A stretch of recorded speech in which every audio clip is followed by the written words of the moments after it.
There is a mall in Dubai where the fountains still run, the air conditioning still hums, and the lights still flicker on every morning, but almost no one comes. The stores are empty. The escalators move but carry nothing. Security guards patrol corridors so quiet you can hear your own footsteps echo off the marble. This is not a ruin. This is not abandoned. This is open for business. And it is not the only one. Something is happening in one of the wealthiest cities on earth, and the official story does not quite add up. Because when you look past the gleaming towers and the record-breaking headlines, you start to notice the gaps.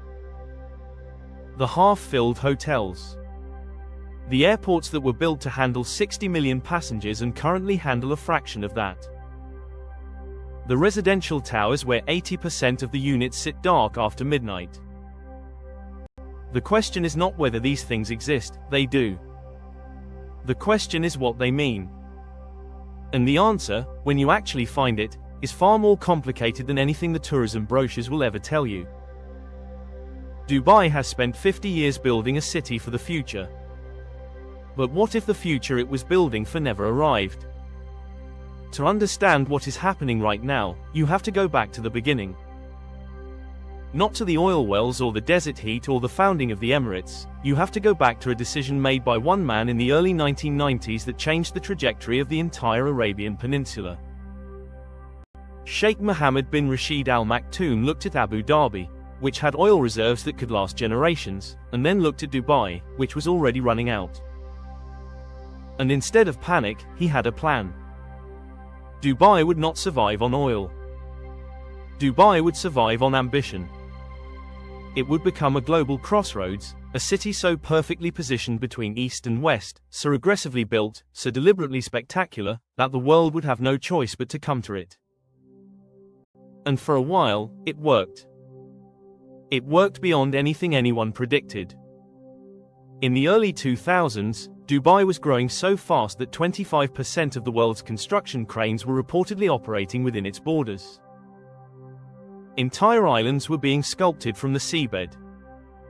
The tallest building ever constructed was rising from a stretch of desert that had been empty scrubland a decade before. Investors poured in from Europe, from Asia, from Russia, from everywhere. Real estate was sold off-plan, meaning you could buy an apartment in a building that had not yet been built, in a neighborhood that did not yet exist, in a city that was still being invented in real time. And people did. By the millions of dollars. Then 2008 happened. The global financial crisis hit Dubai like almost nothing else on earth. Construction stopped overnight. Cranes froze. Workers who had come from India, Pakistan, Bangladesh, and the Philippines found themselves stranded, their employers gone, their wages unpaid, their passports sometimes held by companies that had simply ceased to exist. Billions of dollars in projects were cancelled or suspended. The Palm Jumeirah, which had been sold as a luxury archipelago that would house tens of thousands of people, was largely empty. The world, an artificial archipelago of islands shaped like a map of the globe, was barely developed and sat in the sea like an expensive mistake. Dubai had to be bailed out by Abu Dhabi to the tune of roughly $20 billion. The city that had sold itself as the triumph of pure will over reality had run straight into reality. Most people know this part of the story. What most people do not know is what happened next, and specifically, what did not fully recover. Because Dubai did bounce back. Officially, at least. The skyline kept growing. Expo 2020 was won and eventually held, delayed by a pandemic but ultimately celebrated as a triumph. Tourism numbers climbed. New airlines launched routes. New hotels opened. New records were broken. And yet, underneath all of that, something structural never quite healed. Walk into the Dubai Mall on a Tuesday afternoon. Not a weekend, not a holiday, not during the peak winter tourism months. A regular Tuesday. The mall is the largest in the world by total area. It has over 1,200 stores. It has an indoor ice rink. It has a full aquarium. It has a waterfall. And on a regular Tuesday, there are entire wings, entire floors, where the store shutters are down, where the retail units sit empty behind frosted glass, where the leasing boards have been up so long they have started to fade in the light. The Dubai Mall is not failing. It is one of the most visited malls on the planet. But it is also not what it was sold as. The vision was of 1,200 stores permanently occupied, permanently buzzing, permanently full. The reality is closer to a living, breathing core surrounded by a slowly expanding periphery of vacancy. Now multiply that across the city. Ibn Battuta Mall, named after the great medieval explorer, is built as a journey through 6 different civilizations, each court designed to look like a different part of the ancient world. It is genuinely extraordinary architecture. It is also, in significant stretches, remarkably empty. Dragon Mart, the largest Chinese trading hub outside of China itself, has sections that feel more like a warehouse waiting to be filled than a commercial destination. Mirdif City Centre, once packed, has seen sustained vacancy rates that its management simply does not publicize. The pattern becomes harder and harder to ignore once you start looking. And then there are the airports. Dubai International Airport is one of the busiest in the world, that part is real. But Dubai also has Al Maktoum International Airport, built in the desert south of the city as what was intended to be the largest airport on Earth.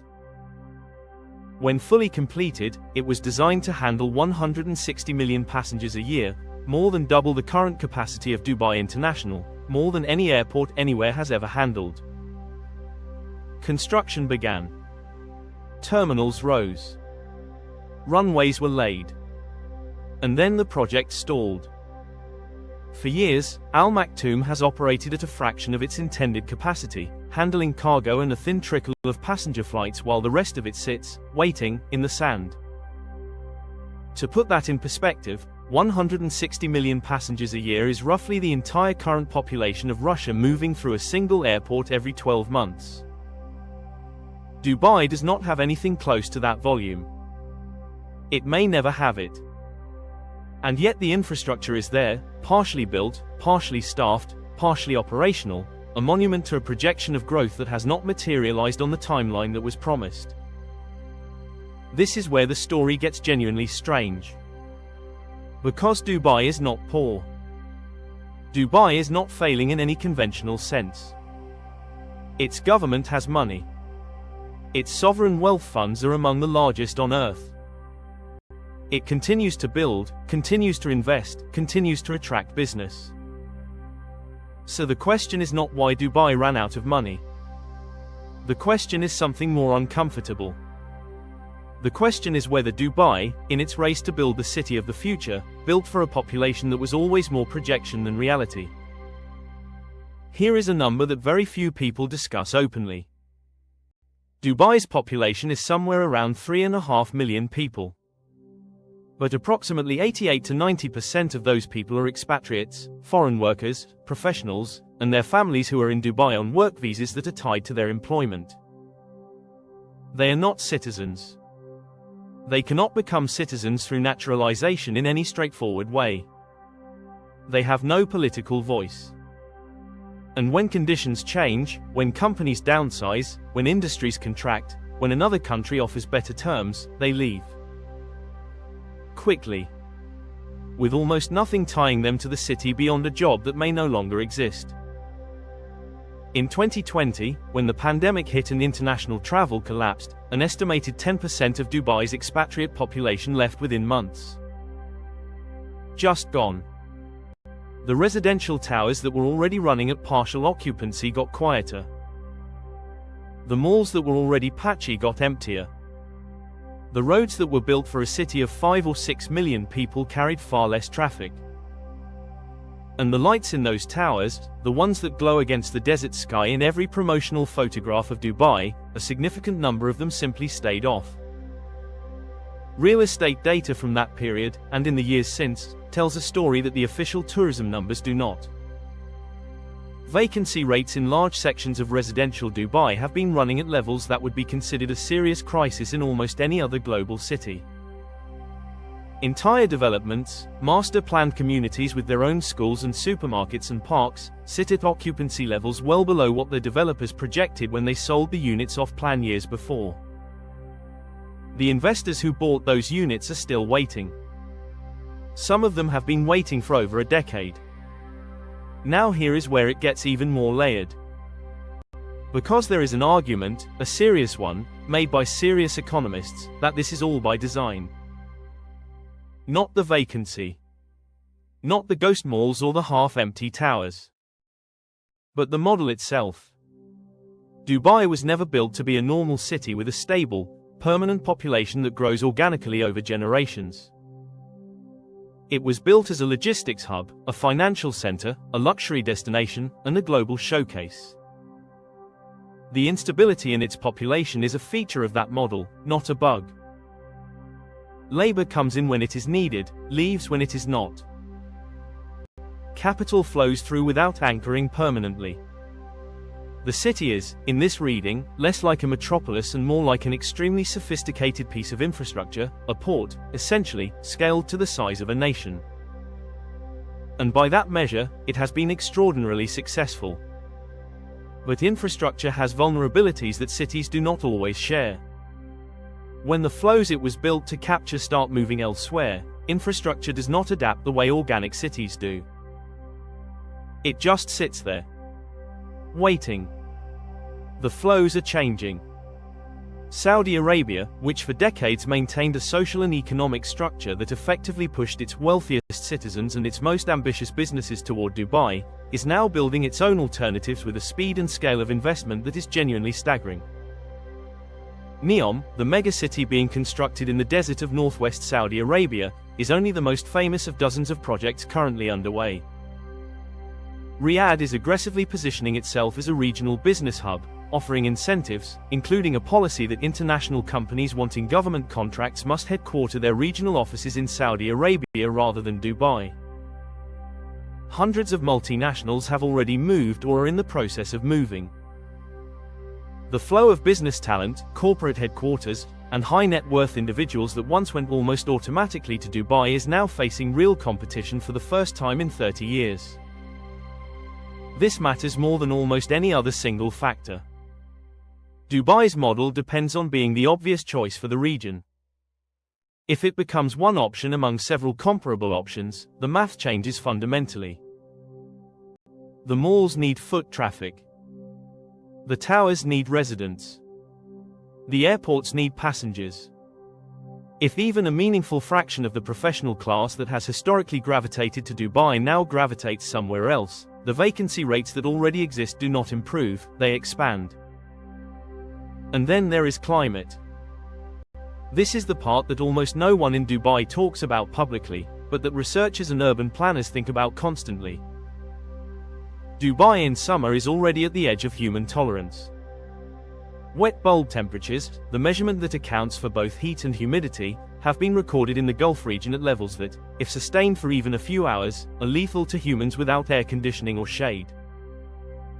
Dubai's outdoor public life from June through September is essentially non-existent.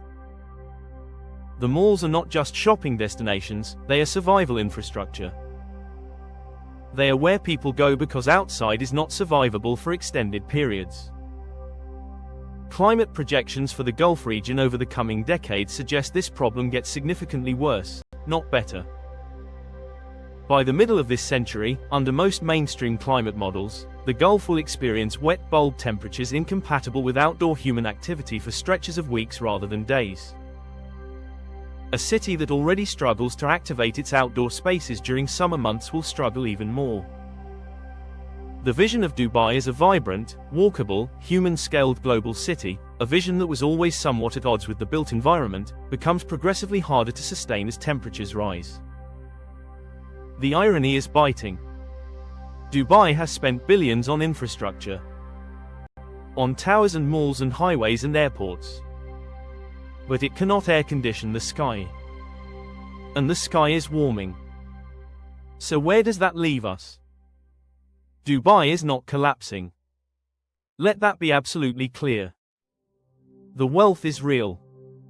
The infrastructure is real. The ambition is real, and it continues. Records will keep being broken.